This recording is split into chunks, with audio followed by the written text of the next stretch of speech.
Thank you for being here tonight. My name's Rachel. I'm a bookseller here at Boswell. Today's day 5,472 of Boswell being in business. Thank you. Talking to our author tonight is one half of the writing team of Juno Black. We kind of just call her Sharon, Sharon Nagel. Then the author of the evening is a member of Sisters in Crime, Mystery Writers of America. She's the author of now 5 books in the Jane Wunderly series. Please welcome Erica Ruth Neubauer. Look at all your faces. Well, welcome everybody. I have some riveting questions that I'm going to ask Erica Ruth, and then I'm sure that you guys also have things, and we got a whole bunch of things that you've probably never been asked before. Excellent. I'm ready. I'm here for Ready? Okay. Do So this. first, this is the 5th book in the Jane Wunderly series, which we know, where Jane and Redvers travel to the island of Iona. Is that okay? Which is a real place off the western coast of Scotland. And Jane is infiltrating the Order of the Golden Dawn in order to get information about its leader, Robert Nightingale. Yes. Redvers wants to vet him for a position in the government, some important position, but the engaged couple must meet secretly because no one can know that they're acquainted. So it's all very exciting. It's all very mysterious. And it's cold because it's Scotland. Oh, sorry. It's very cold, it's windy, and it's Scotland. So my question is, did you travel to the island of Iona to conduct your research? Oh, you guys, you started with that one. I cheated on this one, you guys. Oh, I know. All right out the gate, Sharon, you called me out. I have been to Scotland many, many times. I actually, when I was in grad school, I spent like 6 or 8 weeks there studying. I have been to the Outer Hebrides, which is where Iona is. I have not been on the actual Isle of Iona. But a dear friend of mine, Jess Lowry, if any of you are keeping track of me and my crazy travels, Jess Lowry and I go a lot of places together. She was there and she took a lot of video for me. So I cheated on that one, you guys. Did not see that coming. I thought, okay. So we're assuming we're all really invested in Jane and Redvers and their relationship. What do we see coming for them next, perhaps after this book? You mean after this book? After this book, which, if you're sharp-eyed and you look at the cover, you might know. But if you don't, you will be pleasantly surprised. But what's next for them adventure-wise? So adventure-wise, Jane and Redvers, after this, are heading to southern India. They are heading to it's a British hill station. So when India was under colonial rule by the British, it's obviously very hot there, and the Brits didn't like it. So they would kind of abscond up into the mountains for the summer. And so I have the book 6 set in a hill station in the mountains. It's very beautiful.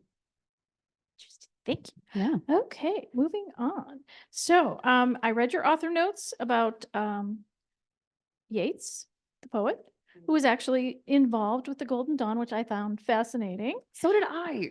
Can you talk a little bit about why you chose to include him and how that was? So I was doing research for this one. Actually, I'll start at how I even came up with the idea. I was listening to a spooky podcast, as I do, and they were talking about this actual death, this mysterious death that happened in the 1920s on the Isle of Iona. And it was this woman, her name is Netta Fornario, and she it seemed like she was having maybe a mental break. And she was found naked, wearing only a cloak, lying on top of a cross that had been carved in the earth.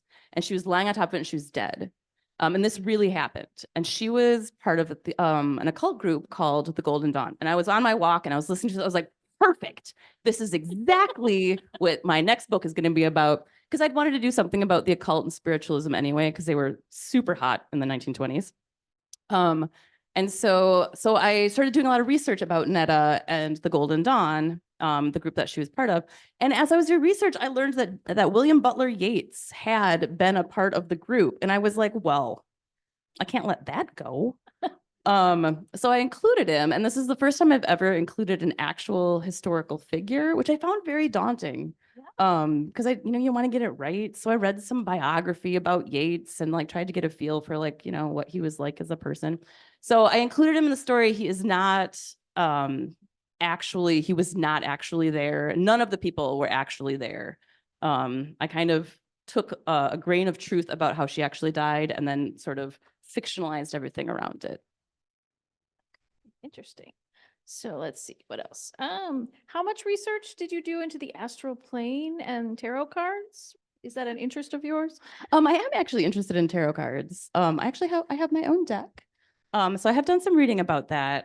Know nothing about the astral plane, but I did read a lot of really interesting stuff when I was doing research about the Golden Dawn, and that was all part of it. The rituals that I use in the book are all stuff that I got from Golden Dawn manuals about the rituals they did. I definitely condensed them because they went on and on and on. So where did you find the The actual Milwaukee manuals? Public Library, but they were not, you can't check them out. I know, right? It's here for the library. Yeah. Yeah. So I had to, Shout out for the library. yeah, it was at the library. I couldn't check them out. They're like reference only. So I like did a full day at the library downtown and sat and took notes and yeah. That's cool. Okay. Most important question. Why does no one wear a kilt? Did they not wear them in 1927 in Scotland, or did we just not? Okay. It was too windy. Sharon. It is. It's too windy in the book. Also, most of the people in the book, most of the characters are not Scottish. So they're all mostly British folk that have come up for the ritual. I thought maybe the owner of the cottage, the McCreary, Should have been I still killed out too. tending his sheep in a kilt. I thought so, but maybe I've It's a read good note. too much Outlander. It's fair. It's fair. I'm sorry. Yeah, it's all right. I'll be okay. If you guys want to imagine kilts, I support it. Okay. Wow, that may have been all my questions. That's fine. Do we have audience questions? Yes. She would like to hear me read out loud. Which I will do. All right. I'll read the first 2 pages. The black hood that had been placed over my head felt suffocating, even though I could actually breathe just fine. They'd also wrapped a rope around my waist 3 times, which bothered me not nearly as much as not being able to see anything, which was the point, of course. Both made me uncomfortable in a way that was visceral, which was likely the intended purpose.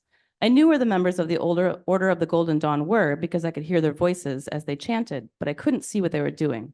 And the whole reason I was here was to keep an eye on them. Someone came forward to fetch me, smelling strongly of incense. I thought that my other senses were probably heightened because I couldn't see, but it is also possible that the person just smelled that strongly. It wasn't a pleasant aroma. Whoever it was sprinkled my head with something. I could feel little drops hitting the black hood over my head. Child of earth, arise and enter the path of darkness. It was a man, not Robert Nightingale, the man I was supposed to be investigating, but one of the other officers of this order. I hadn't quite caught all their names before I was brought into the abbey where the ceremony was being conducted.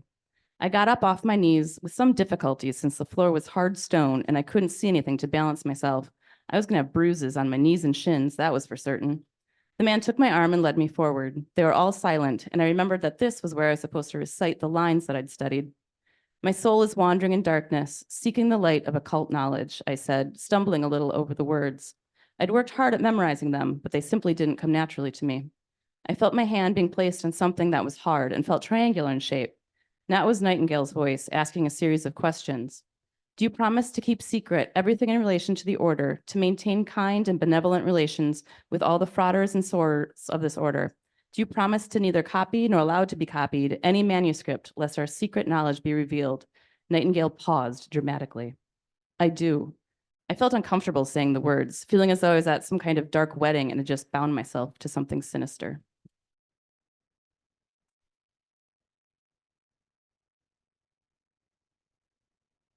Any other questions? Yes, Patricia. They do not. They fractured and then kind of fell. Oh, absolutely. I'm sorry. She wanted to know if the Golden Dawn still exists, and I do not believe that they do. They fractured into, they kind of splintered into a bunch of groups. There's political infighting. The guy that Robert Nightingale, I actually based on Aleister Crowley, who was a member of the Golden Dawn. But he is quite a controversial figure, and so I kind of avoided using him as a real person. I didn't want a bunch of crazies coming to me. So Yeah, plus there's a lot of stuff written about him. Like there's a lots and lots lot. of stuff. Yeah. Yeah. Daniel. There's a lot of things that are easier about mystery, a lot of things that are harder, but one of the things is you normally have a base of regular characters you can draw from, but when you're traveling Jane all over the world, you always have to build all these side characters in. So, which you do a great job on. Thank you. But is there somebody in the new book you particularly love to talk about? Oh, that's a good question. In this one, there is somebody in the order whose name is John Bykowski, who has glasses and is sitting in the front row. Let me see. I really liked Robert Nightingale. I really love to write and read someone to hate. Kind of like a villain that you love to hate. So I really enjoyed writing him. No. Margaret.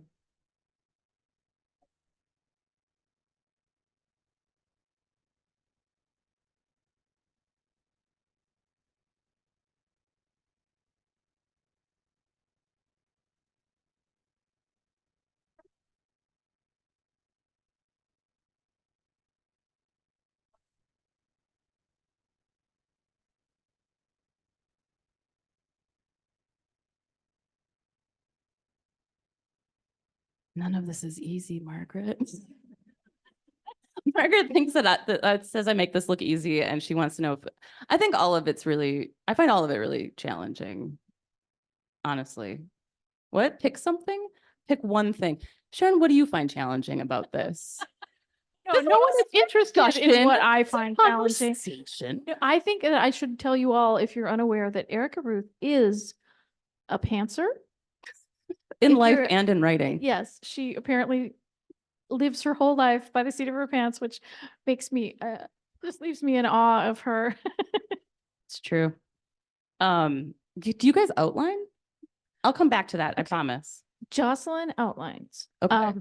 But it's not really an outline so much as like story beats. Okay. So we do get together. I write with a partner, and we get together and we talk about the broad strokes of the mystery and who's doing what and whatever. But I kind of like to just flow and see where it takes me. She likes to know who the killer is. So we kind of balance each other out. in that Fair. way. I mean, I did know who the killer was in this one, but sometimes I don't. Because I am a pantser. I don't do any outlining, and I just kind of write day to day. I just sit down and start writing. I might know what happens, like have an idea of like, oh, this could happen tomorrow. But then I just sit down and like whatever happens, happens. With my first book, I definitely did not know who had done it until I was 3/4 of the way through and was like, oh, did this person do it? I think that person did do it. And they had done it. In fact. Good to find out that you were right. It's nice. It's nice to be right. Yeah, so I'm a pantser. I have a friend, Jess Lowry, who like writes out 80 note cards and like outlines the whole thing and then stands in them and like rearranges them before she even starts. Impressed by that. I don't think I could do it. I don't think I could do it. No. I really like finding out what happens as I'm going along. Yeah. Yes, ma'am.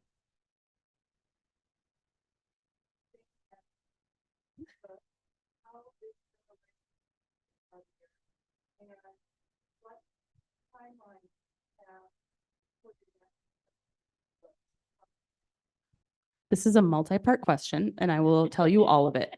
So the first part is, have I had the same editor? What's my relationship like? And what is the timeline for books? Perfect. So I do things a little bit differently. I still work with a freelance editor before I turn my book in to my publisher.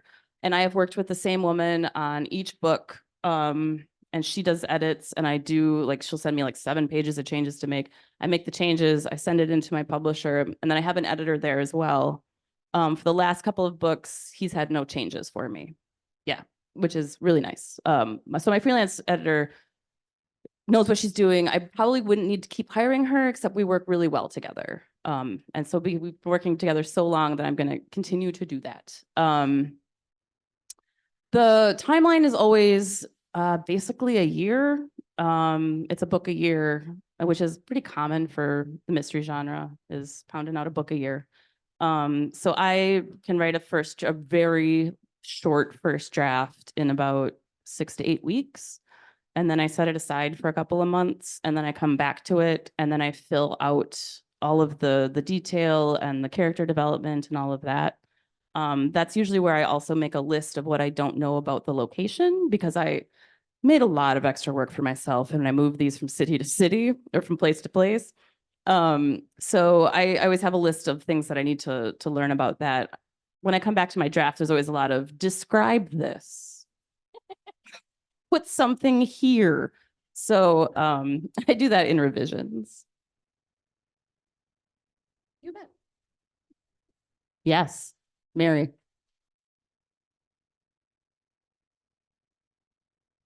Yep. Thank you. Yeah, I write 2,000 words a day. So when I'm writing a draft, I sit down, and every single morning, I don't take weekends off. Every single morning I sit down, I get my cup of coffee, I play my stupid games on my phone, and then I sit down and I basically have to sit there until I write 2,000 words. And then until it's done. So just to be clear. Yes.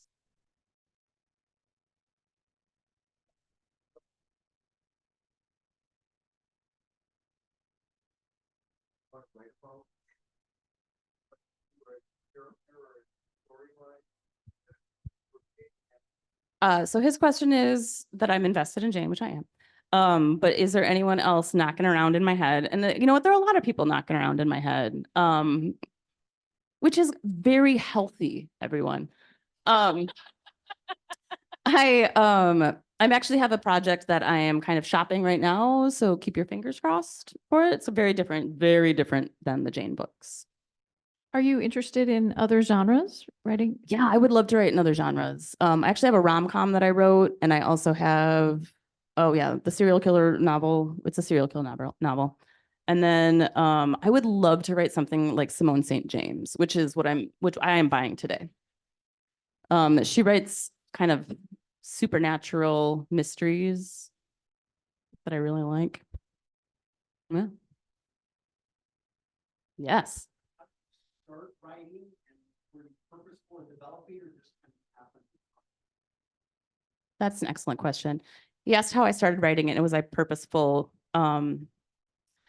So I was a reviewer of books for many years before I started writing. So I was in the mystery community. I think my first BoucherCon, which is the biggest mystery conference, was like 2013. And so I was there as a reviewer. When I was reviewing, I read 150 books a year. I know, I had a lot of free time. Yeah. Free time. And so I think that was kind of my education. I had always wanted to be a writer, but was kind of scared to do it. It's a scary thing to write something and then to put it out in the world. But I was actually at one of the conferences, and I heard Sue Grafton, the lovely Sue Grafton, speak.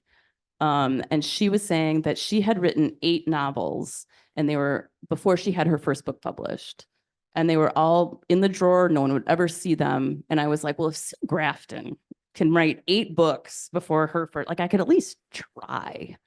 And And so I did. And I had already known that what I wanted to write. My dad raised me on old black and white mysteries and Agatha Christie and masterpiece mystery. And so I knew I wanted to set something in the 1920s, and I knew I wanted to do it in Egypt.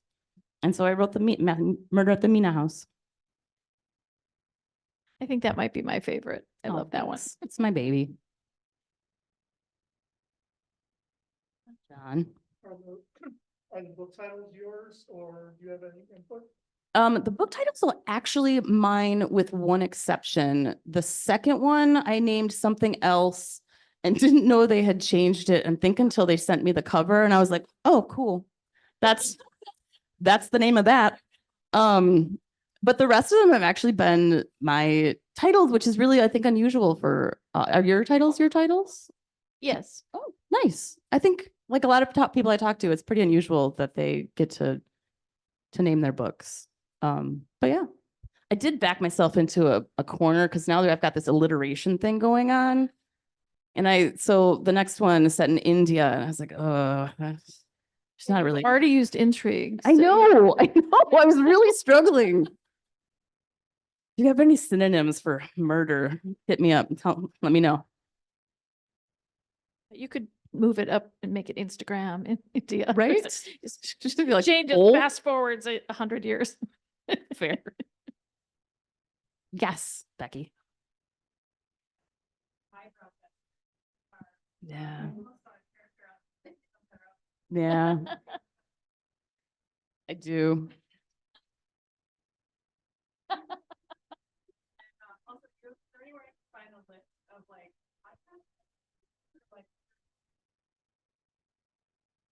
Oh, that's an interesting question. She wants to know, well, first eyebrows.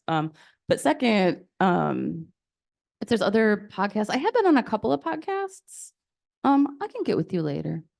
Okay. There's that really good one at the West Dallas Library that you did with That's with you. Sarah Lang, the librarian at West Dallas, and That's right. some Juneau Black person. Mhm. And we talked about our love of Nancy Drew. We did. Sherlock Holmes. That's where we and- first met and we bonded.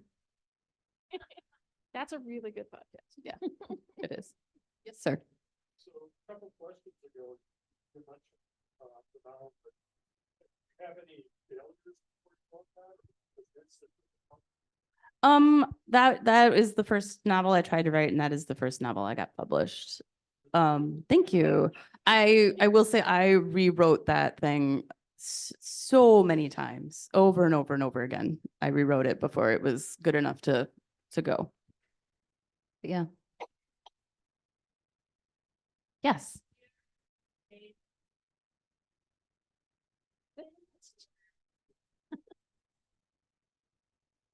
That is a great question. She wants to know if Jane is ever going to return to a location. I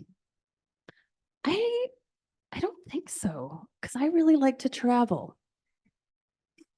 So I really like to go places. Yeah. What about Aunt Millie? Do we see Aunt Millie traveling with Jane, or is she set loose from her? So there was a Christmas novella. I don't know if anyone knows. Oh, thank you. Okay. Thank you. There was a Christmas novella. It is out on audiobook and it's in an ebook. They did not print it. And that wraps up some stuff for Aunt Millie. But don't worry, we'll see Aunt Millie again. She'll be back.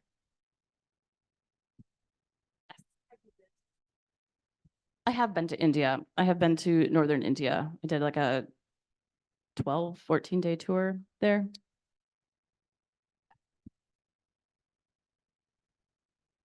Yeah. Yes. Well, I'm going to Italy in the fall. So there are some other really interesting places. I would love to go to like maybe Malta and maybe Spain. There are a lot of like other places that I think would be really fun to explore with her. Also open to suggestions.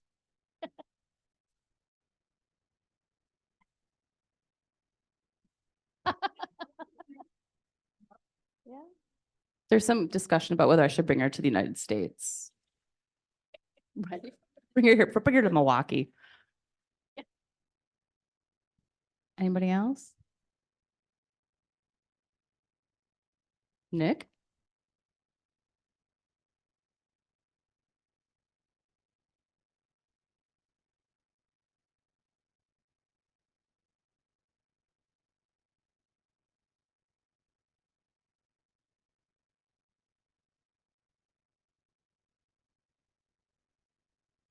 That's a really good question. He wants to know if I'm able to turn Jane off to work on other projects.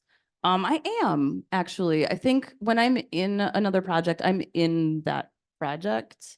But then when I step back to Jane, it's like stepping back into a world I know really well at this point. Um, and I have done a pretty good job of compartmentalizing. I think it helps that I do one at a time and then set it aside and then like take a week or two off and do something else and then start something new.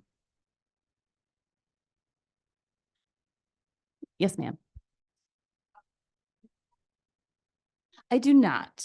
I found that it took up entirely too much of my time. When I got the contract for Murder at the Mina House, I quit reviewing. I was reading like 7 books a month for other publications, and it's nice to, just read for what I want to be reading instead of what has been assigned to me.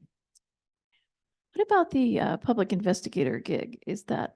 a thing? No, yeah, it didn't have enough work for me. I briefly got my my license as a private investigator.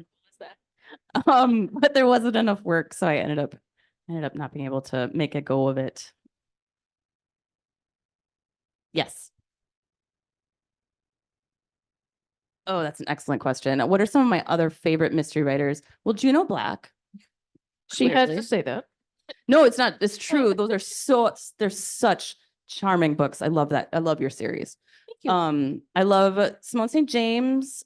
Stephen Spotswood writes a series that I love that are they're Parker and Pentecost.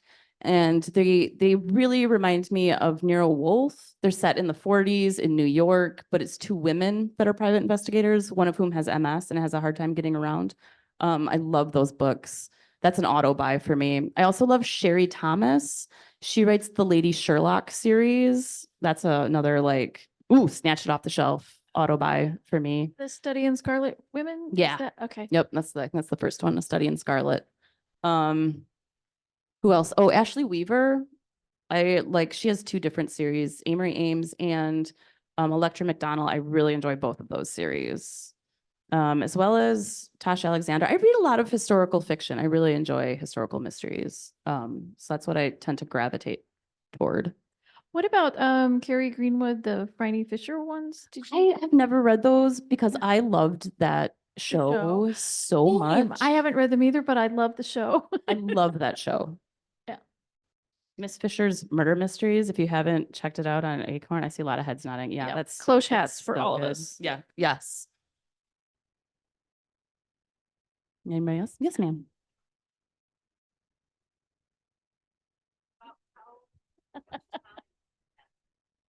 Depends on the day. Some days it comes real easy, and some days there's a lot of me just like at the computer.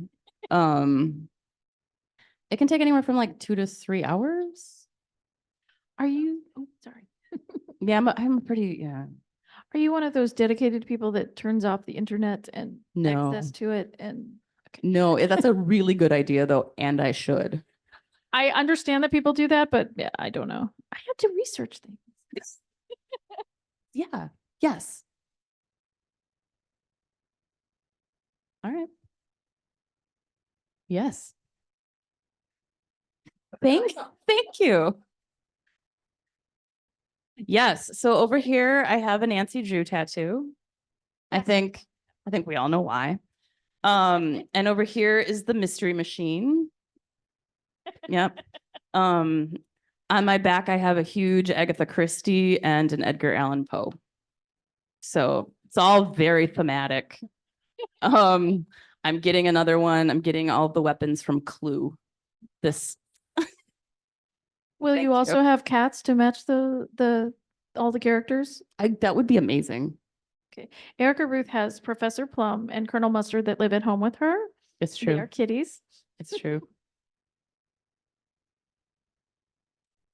I don't think we can have any more cats though, for real. Yeah, that's too many. I like the weapon idea. That's cool. Thanks. Yeah. Yes.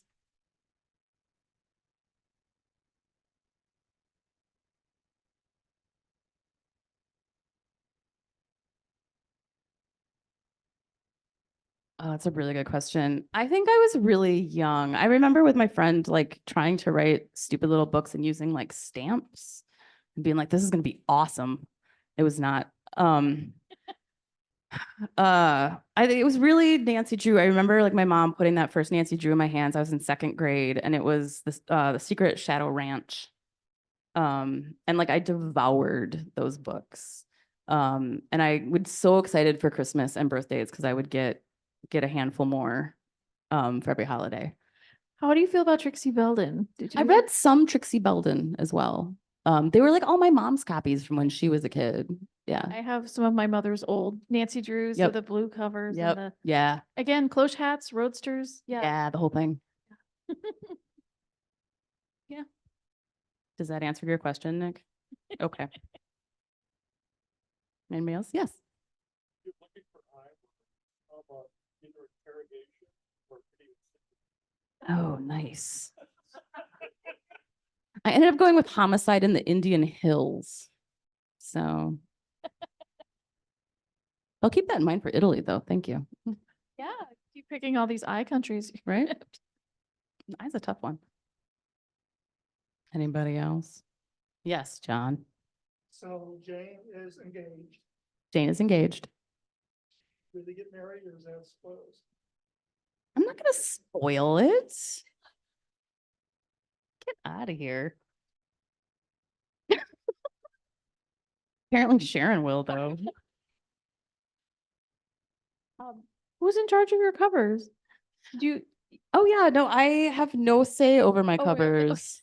covers. That's entirely the publisher, to the point where book 4, Intrigue in Istanbul, has like a jewel on the cover of it. And I was like, the cover, like my editor sent it to me, is like, what do you think? And I was like, it is a lovely cover. There is no jewel in this book. She's looking for the Sultan's heart, which is a mummified heart. I get that that is not aesthetically pleasing. And he was looking, he just writes something in, and I was like, sure. So I like just put in something about how she thought that it was a jewel when she was a kid. I was like, great. So I have zero control over my covers, is the moral of that story. But I think they've done a lovely job.